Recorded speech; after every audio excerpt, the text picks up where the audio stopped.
Assalamualaikum warahmatullahi wabarakatuh. Alhamdulillah, alhamdulillahi rabbil alamin. Wabihi nasta'in ala umurid dunya waddin.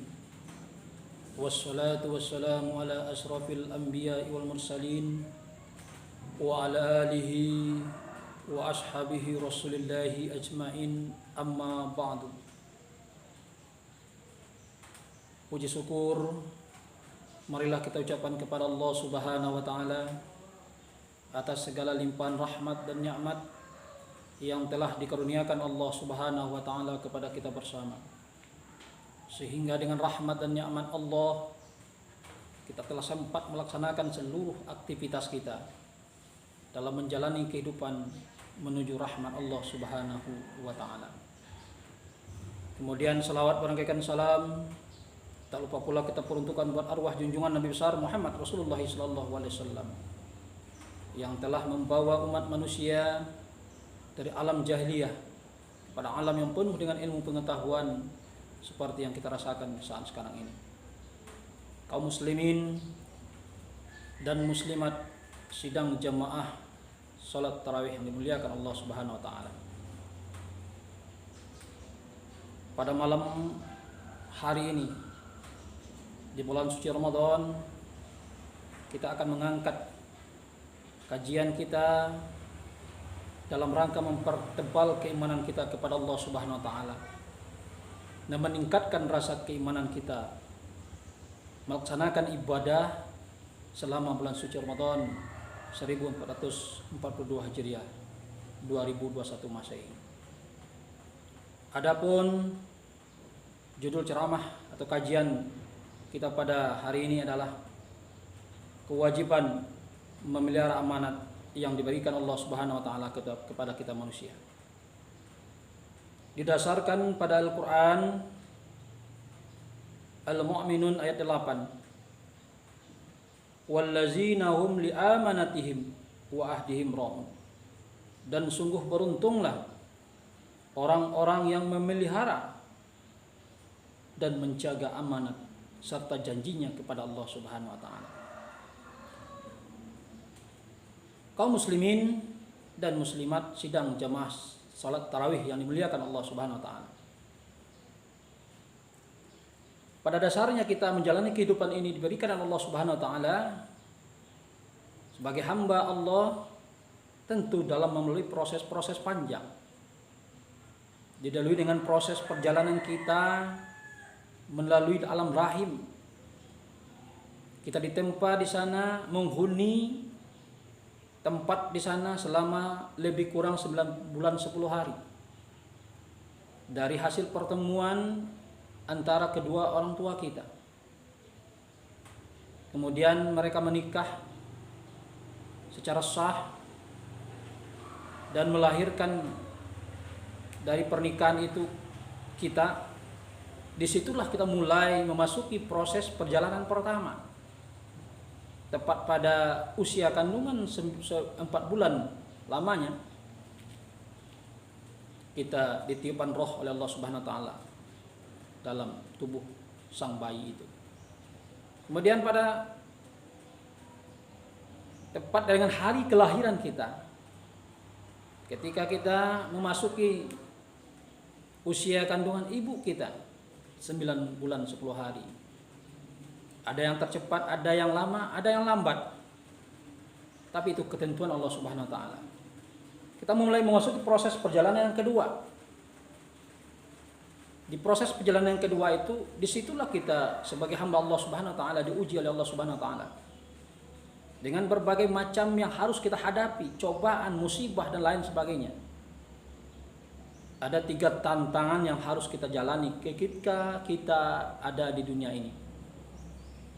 Pertama adalah kita melalui proses yang pertama, ujian.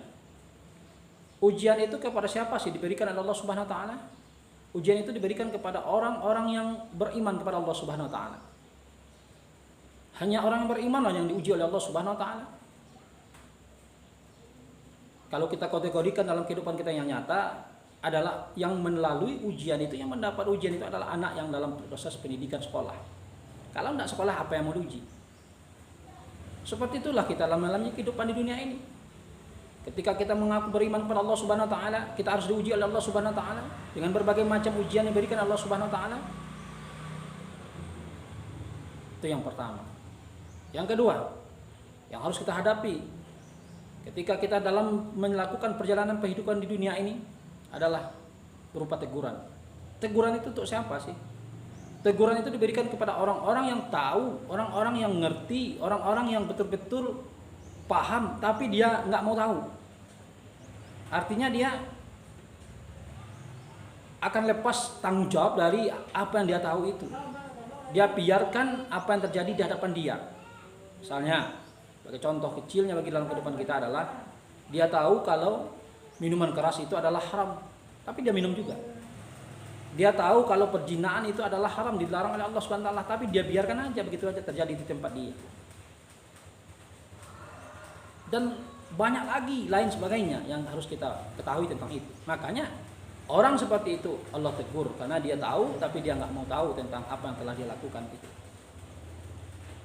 Yang ketiga, yang harus kita lalui dalam kehidupan ini adalah berupa hukuman.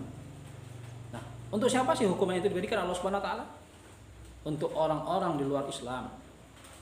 Ingatkah kita ketika kita membaca literasi buku-buku sejarah-sejarah Rasul dan Nabi sebelum Nabi Muhammad Rasulullah SAW, ketika itu kita mulai dari cerita Nabi Adam, Nabi Idris, Nabi Nuh aja ketika dia menjalani dakwah ribuan tahun, tapi pengikutnya tidak sampai dari 1000 orang pun yang ikut pada dakwah Nabi Nuh alaihissalam. Kenapa? Karena pada saat itu manusia nggak percaya dengan apa yang dibawa oleh Nabi Nuh. Hanya sedikit yang mau mengikut Nabi Nuh dalam dakwah Nabi Nuh. Tapi Allah Subhanahu wa taala sebagai yang maha kuasa, yang maha mempunyai kekuatan di alam ini, menunjukkan kekuasaannya dengan mendengar doa Nabi Nuh. Nabi Nuh memohon kepada Allah, tunjukkan kebesaran-Mu ya Allah kepada manusia-manusia laknat seperti ini. Sehingga Allah suruhlah Nabi Nuh, perintahkan Nabi Nuh untuk membuat kapal di atas permukaan bukit. Sehingga umatnya pada saat itu tertawakan Nabi Nuh, mengira Nabi Nuh itu sudah gila, edan dan lain sebagainya.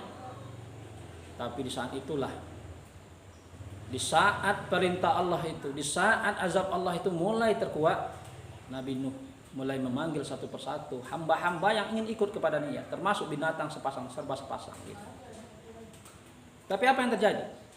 Ketika Nabi Nuh sudah melakukan hal yang diperintahkan Allah, namun ada anak dan istrinya yang tidak mau ikut kepada Nabi Nuh. Anak yang bernama Kan'an dan istrinya yang tidak mau ikut pada perintah Nabi Nuh. Kaum muslimin dan muslimat sidang jemaah tarawih yang berbahagia. Jadi banyak lagi contoh-contoh, termasuk contoh adanya seorang pemimpin yang diktator, pemimpin yang zalim, yang itu hidup pada zaman Nabi Musa alaihissalam. Pemimpin yang sangat diktator, sangat zalim kepada kaum Bani Israel.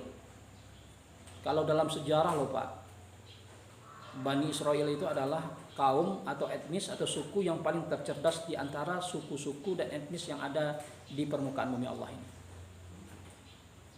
Namun apa yang terjadi? Mereka ditindas oleh seorang raja zalim bernama Firaun. Sehingga diutuslah Musa alaihissalam untuk menjadi pembebas bagi Bani Israel pada saat itu.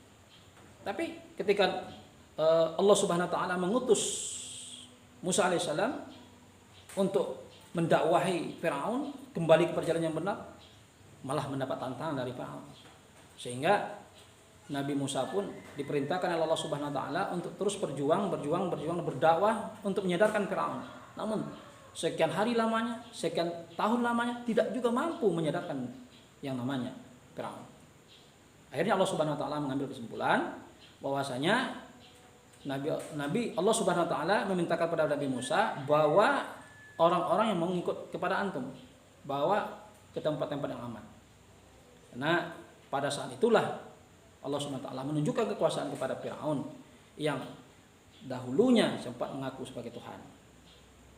Sehingga pada akhir cerita kisah dari Firaun dan Nabi Musa alaihissalam, sehingga Bani Israel yang mengikut pada Nabi Musa alaihissalam, umat-umat yang ikut pada Nabi Musa alaihissalam pada saat itu, mereka lari menyelamatkan diri sampailah akhirnya di Lautan Merah.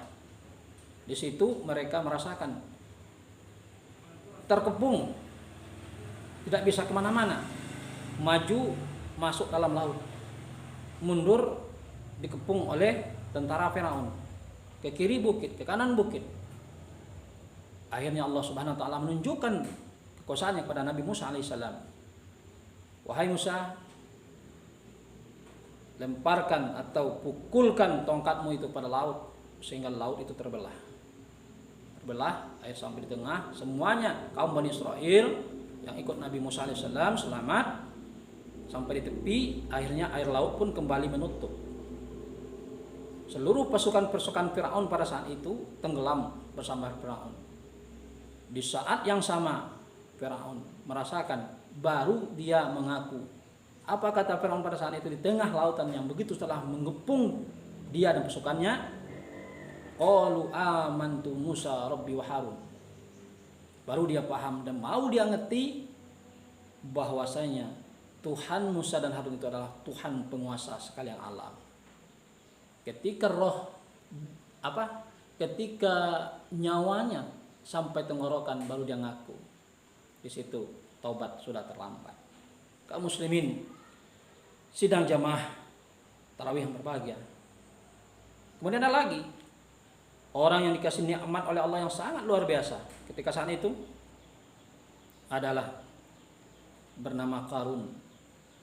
Manusia yang mula-mula miskin, rajin ibadah, beribadah bareng istrinya satu sarung aja, tapi ketika dia minta tolong kepada Nabi Harun alaihissalam, minta didoakan untuk bisa didatangkan rezeki, didoakan oleh Nabi Harun, dan akhirnya dia mendapat rezeki yang banyak dari Allah, mendapatkan kekayaan yang luar biasa dari Allah Subhanahu wa taala.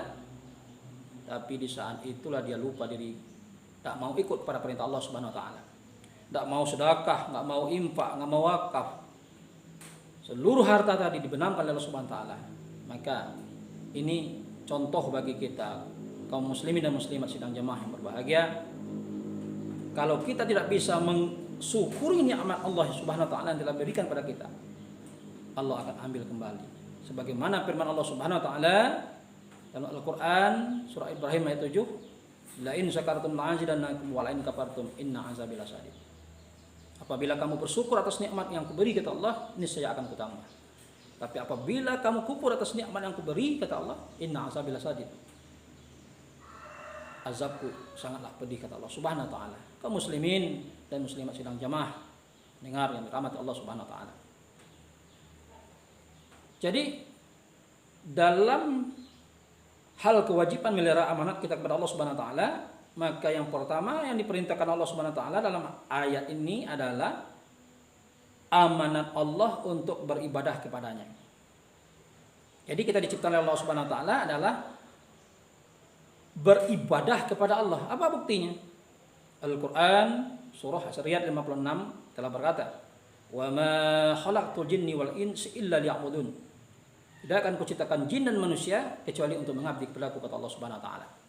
Jelas tegas nas seperti itu telah digambarkan oleh Allah Subhanahu wa taala dalam Al-Qur'an, bahwasanya kita diciptakan oleh Allah Subhanahu wa taala adalah untuk mengabdi kepada Allah, untuk beribadah kepada Allah, bukan untuk kesombongan kita kepada Allah Subhanahu wa taala. Jadi di situ kita ditegaskan oleh Allah Subhanahu wa taala kepada kita.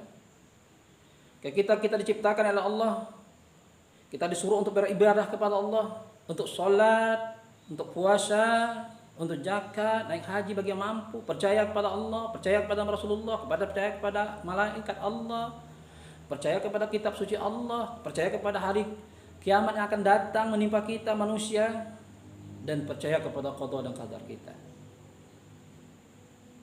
Kaum muslimin dan muslimat sidang jamaah pendengar yang dirahmati Allah Subhanahu wa taala. Jadi apa yang harus kita lakukan? Ketika Allah perintahkan kita untuk selalu beribadah kepada Dia, agar kita mengakui kebesaran Allah Subhanahu wa taala di permukaan bumi ini, disitulah kita mengambil iktibar bagi kita bahwa kita sebagai manusia pada dasarnya adalah kita termasuk makhluk yang lemah. Kita tidak bisa hidup tanpa pertolongan orang lain. Kita akan menjadi orang-orang yang bertakwa di sisi Allah Subhanahu wa taala. Pertama.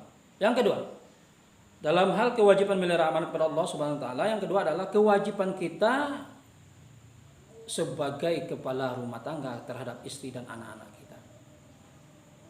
Ini terfokus kepada kami kaum laki-laki.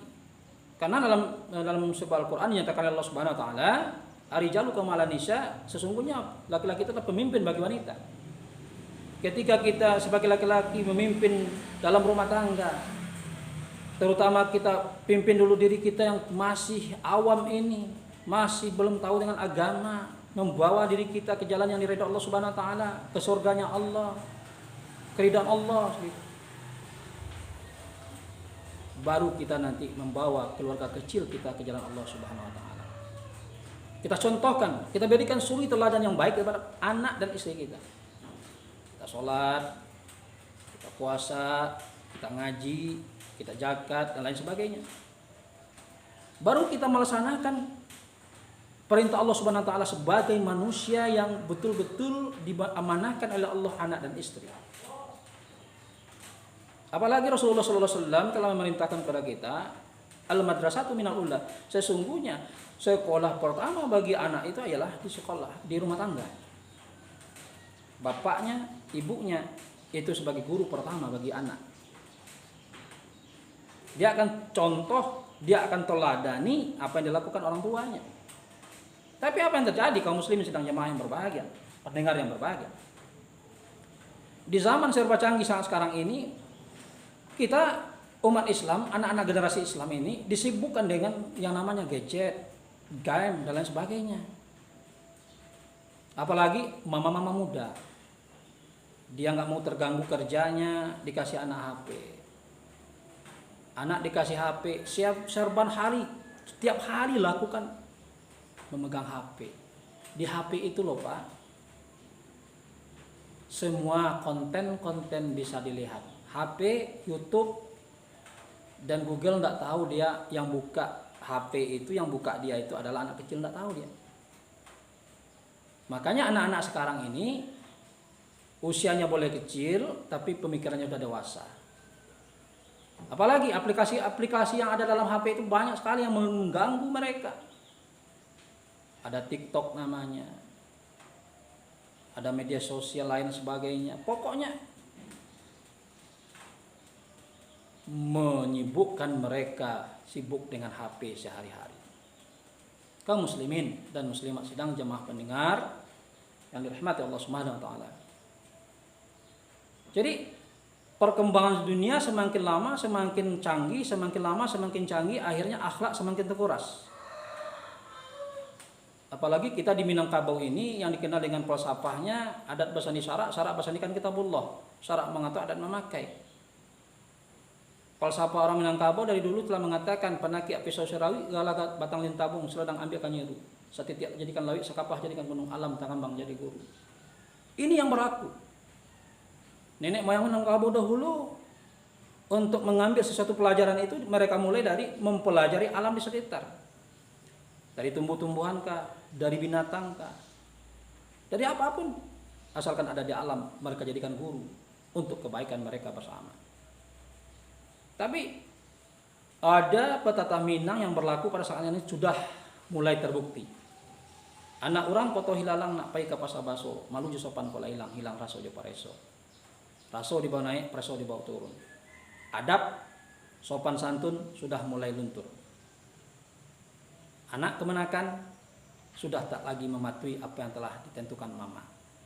Kenapa? Memang kalau paku kacang balimbiang tempurung lenggang-lenggokan dibawa anak orang kasuaraso. Orang anak dipangku kemanakan dibimbing, orang kampung dapat tenggangkan, cek tenggang kampung jangan sampai binaso. Ini telah banyak terjadi di tengah-tengah kehidupan masyarakat kita. Tungkek dan membawa rabah. Mama melakukan hal-hal yang tidak seharusnya yang mereka lakukan. Orang tua tidak lagi mendidik anaknya dengan benar. Maka lahirlah generasi-generasi yang lemah imannya, lemah agamanya, tapi mereka hanya memikirkan kehidupan di dunia ini aja. Kaum muslimin dan muslimat sidang jemaah pendengar yang dirahmati Allah Subhanahu wa taala. Kemudian apa lagi? Yang ketiga dalam hal kewajiban kita melihara amanat kepada Allah Subhanahu wa taala, yang ketiga adalah amanat Allah sebagai pemimpin untuk kita. Nah, yang kita bahas di sini adalah bukan hal pemimpin yang secara global atau secara universal, tapi kita membahas pemimpin secara kecil aja dulu, terutama dalam pemimpin yang kategori yang paling kecil, kategori pemimpin dari diri sendiri. Mampu tidak kita membawa diri kita ke jalan yang Allah ridho? Mampu tidak kita membawa diri kita kepada Allah senang kepada kita gitu? Kita selamatkan diri kita dari hal-hal yang akan membuat murka Allah, yang akan membawa kita kepada kemaksiatan. Nah, disitulah kita akan melakukan perubahan introspeksi diri agar setiap tahun, setiap bulan, setiap hari perubahan dalam hidup kita itu terwujud dalam hal yang nyata. Kemudian setelah selesai dalam hal pemimpin dalam diri sendiri, kita akan masuk kepada pemimpin yang kedua dalam rumah tangga. Setelah sukses menciptakan rumah tangga kita seperti baiti jannati, rumah tanggaku surgaku, baru kita bisa merangkap kepada memimpin di tengah-tengah masyarakat yang terkecil aja dulu. Kalau kita di Minangkabau ini dimulai dari jorong, wali nagari, camat, bupati, wali kota dan sebagainya sampai gubernur nantinya. Disitulah kita membuktikan bahwa kita betul-betul mampu menjadi seorang pemimpin yang benar, yang bekal akan menegakkan kebenaran, keadilan sesuai dengan ketentuan Allah Subhanahu wa taala. Karena dalam sebuah hadis Rasulullah SAW mengatakan, setiap kamu itu adalah pemimpin dan setiap yang kamu pimpin itu akan dimintakan pertanggungjawabannya di sisi Allah atas yang kamu pimpin itu. Mudah-mudahan dengan kajian yang singkat ini bisa membawa kita ke jalan yang diridhai Allah Subhanahu wa taala. Dan apalagi kita menghadapi bulan puasa pada saat ini, mari kita pergunakan bulan puasa ini dengan sebaik-baiknya, dengan beramal, beribadah kepada Allah Subhanahu wa taala, karena memang Allah Subhanahu wa taala telah menggambarkan dalam Al-Baqarah 183, apa kata Allah, ya ayyuhallazina amanu kutiba alaikumusiyam kama kutiba alal ladzina min qablikum la'allakum tattaqun. Hai orang-orang yang beriman, diwajibkan atas kamu berpuasa sebagaimana telah kami wajibkan kepada orang-orang sebelum kamu, mudah-mudahan kamu menjadi orang bertakwa. Allah perintahkan untuk kita berpuasa sebulan penuh lamanya, menahan lapar, haus dan dahaga, supaya apa? Supaya terkontrol, terkendali apa yang menjadi ego kita selama ini melalui hawa nafsu. Puasa mencermin kepada kita, melatih diri kita untuk merasa peduli dalam lingkungan, terutama ketika kita di lingkungan kita termasuk banyak orang-orang yang tidak bisa menikmati makan sehari-hari. Setiap hari merasakan lapar, haus. Namun kita diberikan oleh Allah Subhanahu wa taala keluasan rezeki dengan masakan dan makanan yang banyak. Di situ kita dilatih oleh Allah. Bagaimana rasa menahan lapar dan haus itu sepanjang hari. Untuk memiliki jiwa sosial, berbagi terhadap saudara-saudara kita yang merasakan kelaparan tersebut. Kedua, apalagi? Di situ dalam la'allakum tattaqun, inti dari puasa itu adalah tawadhu, rendah hati, rendah diri kita. Kenapa? Karena sebelum puasa misalnya kita menjadi manusia yang super sombong, angkuh, lain-lain sebagainya. Setelah digojlok, dibentuk oleh puasa sebulan penuh lamanya, kita menjadi insan yang betul-betul rendah hati, peduli dengan lingkungan kita, menjaga silaturahim kita, menjaga lisan kita, menjaga langkah kita, menjadikan kita dekat dengan perintah Allah Subhanahu wa taala. Yang terakhir, la'allakum tattaqun itu adalah qanaah, merasa cukup apa yang telah diberikan oleh Allah Subhanahu wa taala. Nah, apapun pemberian Allah kita syukuri. Apapun pemberian Allah kita syukuri. Apapun pemberian Allah kita syukuri. Disitulah kita menjadi insan yang betul-betul bertakwa kepada Allah Subhanahu wa taala. Moga pada bulan Ramadan 1442 pada tahun ini, puasa kita semuanya kaum muslimin dan muslimat, para pendengar yang berbahagia, diterima oleh Allah Subhanahu wa taala. Dan kita semua mendapat ridha Allah Subhanahu wa taala, menuju surga Allah, dirindui oleh surga Allah, dan menjadi nanti setelah melaksanakan ibadah puasa ini kembali menjadi insan-insan yang beriman kepada Allah Subhanahu wa taala. Demikian kajian kita pada hari ini. Mudah-mudahan kita mendapat rahmat Allah Subhanahu wa taala. Ramadan menjadi bulan pengobat rindu kita kepada Allah. Selalu kita beribadah kepada Allah, dekat dengan Allah, khusyuk beribadah kepada Allah. Tujuannya adalah ketika kita mengakhiri perjalanan kita di atas permukaan bumi ini. Karena Allah Subhanahu wa taala sudah menentukan kepada kita. Karena apa yang ditentukan Allah Subhanahu wa taala kepada kita itu adalah kullu nafsin sa'iqatul maut. Setiap sesuatu yang bernyawa pasti akan menemui kematian. Datang dari Allah akan kembali kepada Allah. Lahir dari tanah akan kembali kepada tanah. Kematian tidak bisa diundur. Kematian tidak bisa dimajukan, tidak bisa diminta dispensasi. Kematian itu adalah ketentuan Allah yang harus kita lakukan. Mau tak mau, suka tak suka, ikhlas tak ikhlas, kita akan mengikuti apa yang telah ditakdirkan Allah Subhanahu wa taala kepada kita. Ketika nyawa raga itu berpisah dengan roh kita, di situ tubuh yang kita miliki ini, yang kita rawat begitu baiknya saat ini, ketika roh sudah lepas, dia akan kaku, tidak bisa bergerak apapun, tidak bisa mengapa-ngapain satu apapun, hanyalah bisa mengharap rahmat dan ketentuan Allah Subhanahu wa taala. Mudah-mudahan kembali kita berdoa di bulan suci Ramadan ini, ya Allah, jadikanlah kami insan yang selalu bersyukur kepada segala nikmat yang Kau beri. Mudahkan segala rezeki kami, ya Allah. Mudahkan segala urusan kami, ya Allah. Dan berikanlah kami keturunan yang soleh dan soleha, agar rumah tangga kami menjadi rumah tangga baiti jannati, rumah tanggaku surga. Dan masyarakat menjadi masyarakat baldatun thayyibun wa rabbun ghafur. Demikian, billahi taufiq wal hidayah. Assalamualaikum warahmatullahi wabarakatuh.